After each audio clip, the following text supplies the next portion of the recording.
नमस्कार मेरे प्यारे मित्रों। आज हम लोग उस संवैधानिक संस्था के बारे में चर्चा करेंगे जो जनता के धन का क्या कहलाएगा, संरक्षक कहलाएगा।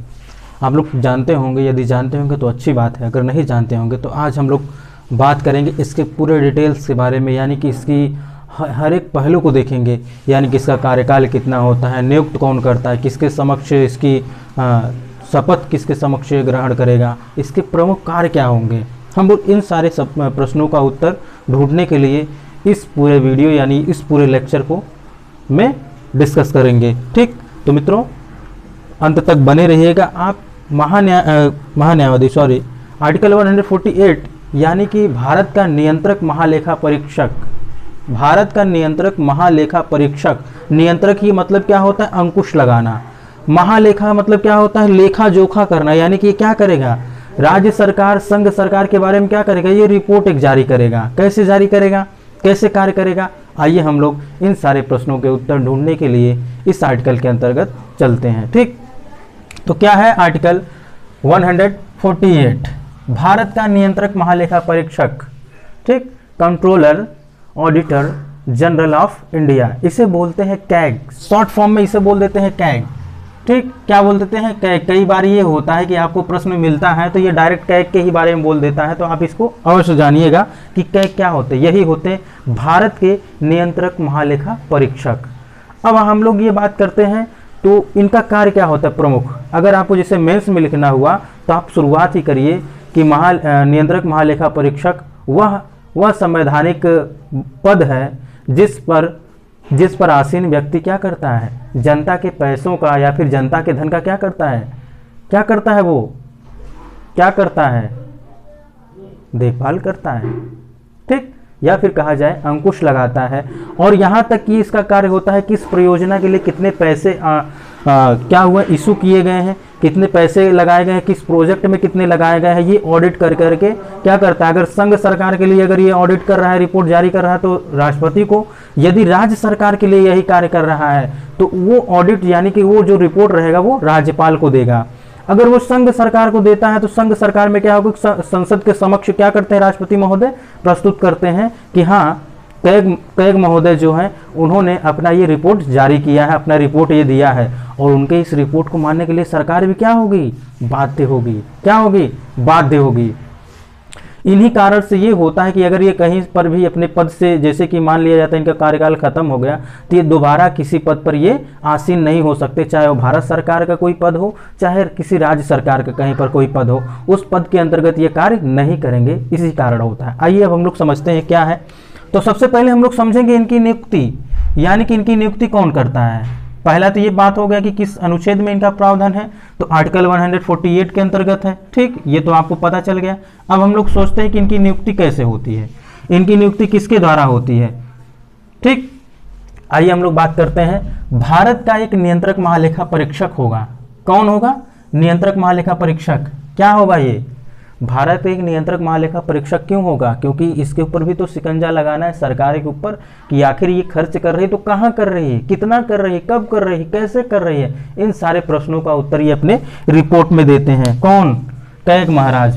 ठीक, इनको क्या कहा जा सकता है, कैग महाराज कहा जा सकता है, यानी कि ये जनता के धन के क्या कहलाते हैं, संरक्षक कहलाते हैं। ठीक, तो आइए क्या होंगे, पहला प्रश्न तो यही है, ये क्या हो गया हमारा कि भारत के क्या होंगे, नियंत्रक महालेखा परीक्षक होंगे। ठीक, जिसको राष्ट्रपति अपने हस्ताक्षर के द्वारा मुद्रा सहित अधिपत्र द्वारा नियुक्त करेंगे। यानी कि क्या है, इनके पास एक मोहर होता है ना, आप लोगों को ये पता होगा, कभी भी किसी संवैधानिक पद पर आप जाते हैं, ठीक, वहां पर जाने के बाद आपकी एक आइडेंटिटी होती है, आपके मोहर है वगैरह है, आप अपनी सहमति दिए हैं कि नहीं दिए, वो सारी चीजें क्या होंगी वहां पे मेंशन होती हैं कि आप क्या करते हैं, ठप्पा लगा दिए, हो गया।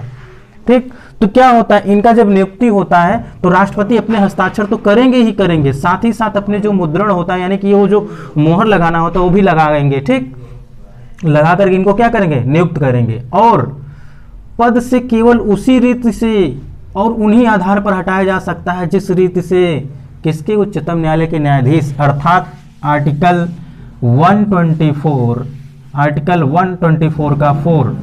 ये देखिए ऐसा अनुच्छेद है, बहुत ही मजेदार अनुच्छेद है जिसके बारे में हम लोग बहुत ही डिटेल चर्चा किए हुए हैं आपके इसी चैनल पर।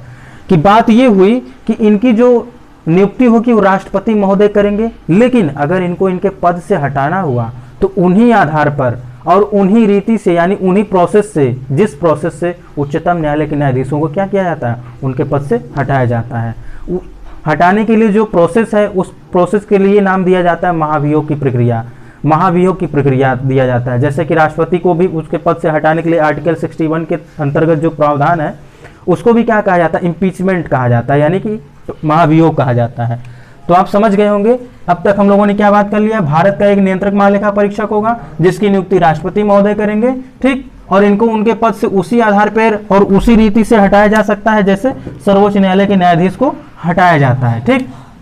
अब बात करते हैं हम लोग प्रत्येक वह व्यक्ति क्या मतलब हुआ कि सभी लोग नियंत्रक महालेखा परीक्षक ही नहीं, जो व्यक्ति इस पर आसीन है, ठीक। भारत का नियंत्रक महालेखा परीक्षक नियुक्त किया जाता है, वो अपना पद ग्रहण करने से पूर्व राष्ट्रपति के समक्ष क्या करेगा, अपना एक क्या करेगा, वो शपथ ग्रहण करेगा। शपथ देखिए अभी हम लोगों ने बात किया ना, नियुक्ति हो गई, प्रावधान हो गया, किसमें है। अब हम लोग बात करते शपथ। शपथ किसके समक्ष ये ग्रहण करेगा, शपथ ये अपने पद ग्रहण करने से पहले क्या करेगा, राष्ट्रपति महोदय के समक्ष जाकर शपथ ग्रहण करेगा, जो अनुसूची 3 के अनुसार होगा। अनुसूची 3 के अनुसार होगा, क्या करेगा, ये जाके शपथ ग्रहण करेगा। तो आपके मन में ये भी प्रश्न आएगा, अगर सर ये राष्ट्रपति महोदय नहीं उपस्थित हुए तब क्या होगा। तो राष्ट्रपति अगर महोदय उपस्थित नहीं रहेंगे तो ये क्या करेंगे, इस कार्य के लिए किसी अन्य व्यक्ति को नियुक्त कर देंगे कि आज ऐसा ऐसा कार्य आप हमारे अनुपस्थिति में कर दीजिएगा, ठीक। एक प्रकार से वो क्या हो जाएंगे, राष्ट्रपति के प्रतिनिधि हो जाएंगे। अगर राष्ट्रपति महोदय उपस्थित नहीं है नियंत्रक महालेखा परीक्षक के शपथ ग्रहण में या फिर शपथ दिलाने के लिए, तो ये क्या कर सकते हैं, किसी अन्य अधिकारी को इस कार्य का ये कार्य क्या कर सकते हैं, सौंप सकते हैं, ठीक, सौंप देंगे। अब हो गया ये। और जो तीसरी अनुसूची के अंतर्गत ही क्या करेंगे, वो शपथ ग्रहण करेंगे, ठीक, और उस पर अपना क्या करेंगे, हस्ताक्षर भी करेंगे। किस पर, जो शपथ ग्रहण करते हैं, शपथ ग्रहण के बाद ही, शपथ जब ग्रहण कर लेंगे उसके बाद अपना सिग्नेचर करेंगे, यानी अपना हस्ताक्षर करेंगे, ठीक। क्या करेंगे, हस्ताक्षर करेंगे। नियंत्रक महालेखा परीक्षक का वेतन, सेवा, अन्य शर्तें ऐसी होंगी जो संसद विधि द्वारा अवधारित करेगी, यानी कि इसके जो वेतन भत्ते होंगे वो संसद क्या करेगी, हमेशा इसको अपडेट करती रहेगी, बढ़ाती रहेगी। हाँ, आपके मन में ये प्रश्न नहीं आना चाहिए कि इसमें कुछ घटाएगी कब, जब वित्तीय आपातकाल लगा रहेगा, यानी पूरे देश में अगर वित्तीय आपातकाल लगा रहेगा तभी जाके क्या होगा, इसके वेतन और भत्ते में कटौती की जा सकेगी, अन्यथा नहीं की जा सकेगी, ठीक। और जो दूसरी अनुसूची के अनुसार दिया जाएगा, इसके वेतन भत्ते संसद के द्वारा तो निर्धारित किए ही जाएंगे, साथ ही साथ वो दूसरी अनुसूची के अंतर्गत, यानी दूसरी अनुसूची के अनुसार ही इसको वेतन प्रदान किए जाएंगे, ठीक।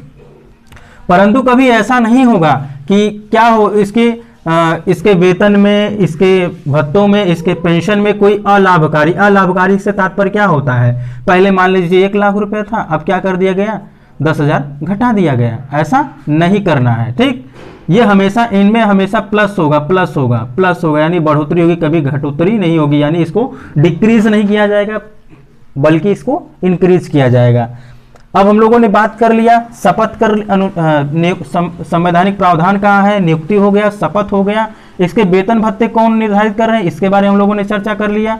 अब हम लोग बात कर लेते हैं इसका कार्यकाल क्या होगा। तो इसका कार्यकाल क्या होगा, इसका कार्यकाल 6 वर्ष या 65 वर्ष होगा। यानी मान लीजिए वो व्यक्ति विशेष जो क्या हो रहा है, कैग के पद पर नियुक्त हो रहा है, उसकी एज अगर 61 है तो ये 4 साल ही बाद क्या हो जाएगा, ये 4 साल बाद क्या हो जाएगा, ये पद मुक्त हो जाएगा, यानी कि क्या हो जाएगा, रिटायर्ड हो जाएगा, सेवानिवृत्त हो जाएगा। और यदि जो व्यक्ति इस पद पर आसीन होने जा रहा है, अगर उसकी एज कितनी है, 59 है, तो ये कितना होगा, ये पूरे के पूरे 6 साल क्या करेगा, ये अपने पद पर बना रहेगा। इस बात को अवश्य समझिएगा। इस बात पे कई बार कंफ्यूजन कर देते हैं, लेकिन मैंने जहां जहां पे ये प्रावधान आया है 6 वर्ष 65 वर्ष 6 वर्ष या 65 वर्ष, इनमें से जो पहले आए, इसको मैंने बहुत डिटेल से समझाया है। अगर आप उन लेक्चर को देखे होंगे अच्छे से, तो आज यहाँ पर भी आपको कोई कंफ्यूजन आने वाला नहीं है कि अगर व्यक्ति का जो इस पद पर आसीन होने जा रहा है, अगर उस व्यक्ति का जो है एज अगर 61 से कम है, तो ये 65 तक अपने कार्यकाल को अवश्य ही क्या करेगा, पूरा करेगा। अब हम लोग बात कर लिए यहां तक इसके कार्यकाल क्या होंगे। अब हम लोग बात करते हैं अगर ये सेवानिवृत्त हो गया तो ये क्या कहीं पर कार्य कर सकता है, किसी सरकार में या फिर राज्य सरकार या कहीं भारत के किसी संवैधानिक पद पर ये कार्य कर पाएगा। तो आइए अब हम लोग समझते हैं कि नियंत्रक महालेखा परीक्षक अपने पद पर न रह जाने के पश्चात भारत सरकार के या किसी राज्य सरकार के अधीन किसी पद का पात्र नहीं होगा। क्या तात्पर्य हुआ, अभी मैंने पहले कहा कि जैसे ही ये सेवानिवृत्त हो जाते हैं तो ये दोबारा यानी पुनः नियुक्त ये किसी पद पर नहीं होते, चाहे वो भारत सरकार का हो चाहे वो राज्य सरकार के किसी पद पर हो, ये पुनः नियुक्त नहीं होते हैं। क्यों नहीं होते हैं, इसके बारे में हम लोग अभी पहले ही शुरुआत में ही इसके बारे में डिटेल हम लोग चर्चा कर लिए हैं कि इसका कार्य ही होता है राज्य सरकार का ऑडिट करना, रिपोर्ट करना, और संघ सरकार यानी केंद्र सरकार के बारे में क्या करना, भारत सरकार के बारे में क्या करना, ऑडिट करना यानी रिपोर्ट जारी करना। ये रिपोर्ट जारी कैसे करते हैं, रिपोर्ट जारी करने का इनका तात्पर्य यही होता है कि जो जनता का धन था आप कहाँ लगा रहे हैं, जिस प्रोजेक्ट के लिए लगाए तो कितना लगाए हैं, कहाँ लगाए हैं, कैसे लगाए हैं, कब लगाए हैं और कितना प्रभावी है। ये जो रिपोर्ट देते हैं, अगर संघ सरकार के कर रहे हैं, रिपोर्ट जारी कर रहे हैं, संघ सरकार के लिए अगर ऑडिट कर रहे हैं तो ये क्या करते हैं, उस रिपोर्ट को किसको सौंपते हैं, किसको देते हैं, राष्ट्रपति महोदय को देते हैं। राष्ट्रपति महोदय क्या करते हैं, उस रिपोर्ट को ले जाकर के संसद के समक्ष उसे प्रस्तुत कर देते हैं। और यही हाल होता है राज्य सरकार के संबंध में। अगर ये राज्य सरकार के संबंध में कोई ऑडिट रिपोर्ट करते हैं तो क्या होता है, ऑडिट करते हैं तो उस समय क्या होता है कि ये उस रिपोर्ट को राज्यपाल को क्या करते हैं, समर्पित करते हैं, प्रस्तुत करते हैं, और वो राज्यपाल राज्य के विधानमंडल में क्या करते हैं, ले जाकर के क्या कर देते हैं, प्रस्तुत कर देते हैं। ठीक, और इसके साथ ही साथ एक मेन इंपॉर्टेंट पॉइंट जो आप समझिएगा कि जिस भी सरकार के लिए ये रिपोर्ट करेंगे, जिस सरकार की कार्यों का, जिस सरकार के योजनाओं का अगर ये लेखा जोखा करते हैं, उस सरकार को इनके रिपोर्ट को मानने के लिए क्या होना पड़ेगा, बाध्य होना पड़ेगा। ऐसा नहीं कहेंगे नहीं नहीं ये तो सही नहीं बनाया है, ऐसा है कि इसमें कुछ चीज़ों का क्या हुआ है, अभाव हुआ, ऐसा कभी हरगिज नहीं करेंगे। इस बात को आप ध्यान दीजिएगा। तो हम लोग यहाँ तक बात कर लिए हैं। अब आइए हम लोग और आगे बात करते हैं क्या बातें हो रही है।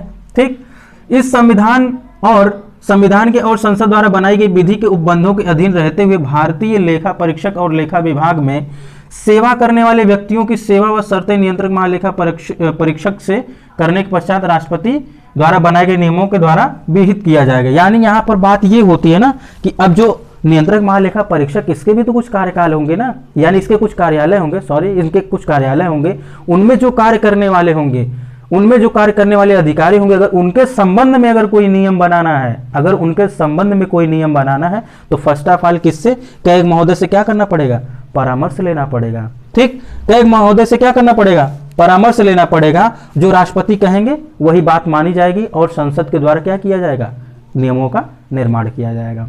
ठीक, आप समझ गए होंगे क्या बातें हुई हैं कि कैग महोदय के जो कार्यालय के जो अधिकारी होते, सेवक होते हैं, जो अधिकारी होते हैं और सेवक होते हैं, अगर उनसे संबंधित कोई सेवा शर्तें, अगर कुछ नियम बनाना है तो सबसे पहले कैग महोदय से क्या करना पड़ेगा, परामर्श लेना पड़ेगा। कैग महोदय से परामर्श लेने के बाद क्या करना पड़ेगा, राष्ट्रपति महोदय भी कोई नियम बनाए रहे होंगे अपने अनुसार कि हाँ आपको ये काम करना है, क्यों, क्योंकि यही नियुक्त कर रहे हैं। तब क्या होगा, उसके बाद ही संसद क्या करेगी, कोई नियम बनाएगी। ठीक, आगे अब बात करते हैं क्या है कि नियंत्रक महालेखा परीक्षक के कार्यालय के प्रशासनिक व्यय का मतलब ही होता है कि जो उनके कार्यालय में जो भी कार्य कर रहे हैं व्यक्ति, उनकी सेवा करने वाले जो भी वेतन भत्ते होंगे वो सब क्या है, प्रशासनिक व्यय है, वो भारत की संचित निधि पर क्या होंगे, भारित होंगे।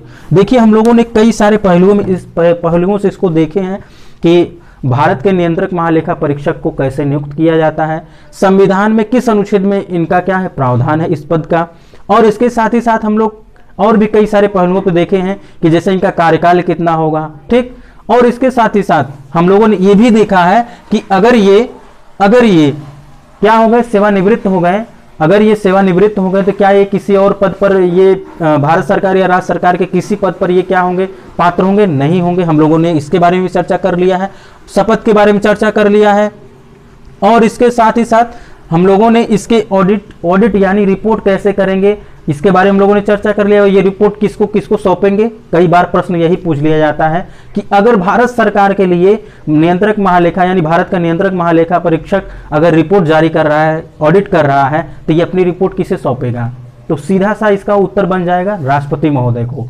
अगर राज्य सरकार से संबंधित अगर ये ऑडिट रिपोर्ट कर रहे हैं तो किसको वो अपनी रिपोर्ट सौंपेंगे, तो राज्यपाल महोदय को सौंपेंगे। ये बात आप अवश्य ध्यान दीजिएगा।